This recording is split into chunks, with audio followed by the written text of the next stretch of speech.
भारत के गुजरात राज्य में एक मंदिर है, सोमनाथ मंदिर, जिसके इतिहास के किस्से हमेशा से संघर्ष और विवादों से भरे रहे हैं। इसी मंदिर के किस्से में एक किस्सा है साल 1951 का, जब दिल्ली के सत्ता के गलियारों में एक अजीब तनाव था। आज़ाद भारत अपनी पैरों पर खड़ा हो ही रहा था, संविधान लागू हो चुका था, लेकिन यह तनाव किसी विदेशी दुश्मन की वजह से नहीं, बल्कि भारत के दो सबसे बड़े नेताओं के बीच था। एक तरफ थे देश के प्रधानमंत्री पंडित जवाहरलाल नेहरू और दूसरी तरफ थे देश के पहले राष्ट्रपति डॉक्टर राजेंद्र प्रसाद, और मुद्दा था गुजरात का ऐतिहासिक सोमनाथ मंदिर। कहानी की शुरुआत होती है 13 नवंबर 1947 से। जूनागढ़ का भारत में विलय हो चुका था।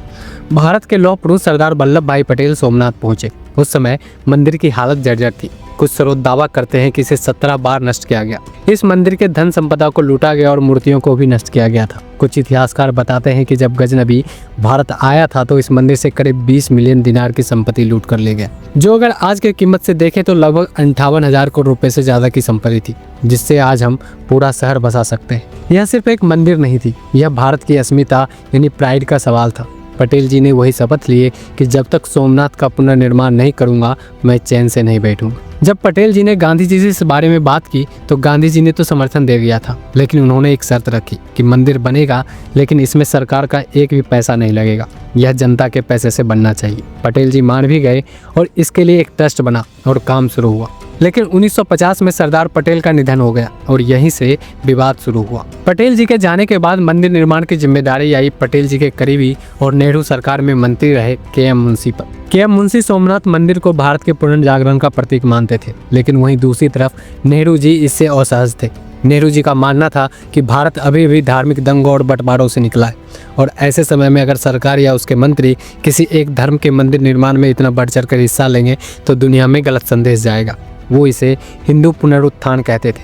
मार्च 1951 में कैबिनेट मीटिंग के बाद नेहरू जी ने के.एम. मुंशी को बुलाकर कहा कि मुझे यह पसंद नहीं कि तुम सोमनाथ मंदिर का काम कर रहे हो, यह हमारी सेकुलर नीतियों के खिलाफ है। मुंशी जी ने जवाब दिया कि सोमनाथ मंदिर हमारी राष्ट्रीय अस्मिता है, मैं पीछे नहीं हटूंगा, और उन्होंने इस्तीफा देने तक की पेशकश कर दी। लेकिन असली टकराव तब हुआ जब मंदिर बनकर तैयार हो गया था। प्राण प्रतिष्ठा के लिए के.एम. मुंशी ने राष्ट्रपति डॉक्टर राजेंद्र प्रसाद को आमंत्रित किया। राजेंद्र प्रसाद, जो स्वभाव से धार्मिक और सांस्कृतिक थे, उन्होंने निमंत्रण स्वीकार कर लिया। जब नेहरू जी को यह पता चला तो वो नाराज हो गए।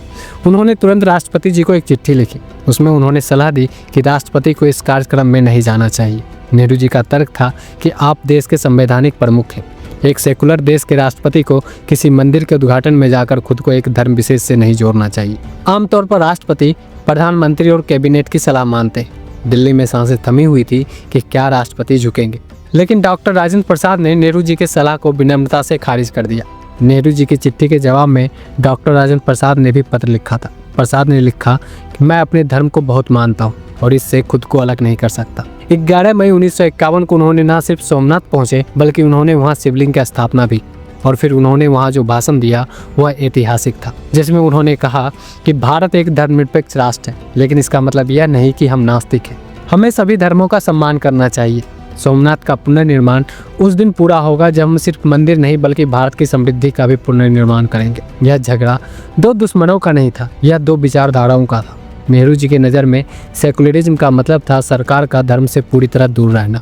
वहीं राजेंद्र प्रसाद और पटेल की नज़र में सेकुलरिज्म का मतलब था अपनी संस्कृति पर गर्व करना, लेकिन दूसरों का भी सम्मान करना। आज 70 साल बाद भी भारत इन्हीं दो विचारों के बीच बहस कर रहा है। आपको क्या लगता है, क्या राष्ट्रपति डॉक्टर राजेंद्र प्रसाद का सोमनाथ जाना सही था या नेहरू की चिंता जायज़ थी? अपनी राय कमेंट में ज़रूर लिखें और ऐसे ही वीडियोज़ के लिए हमारे चैनल जनबल को सब्सक्राइब करें। जय हिंद।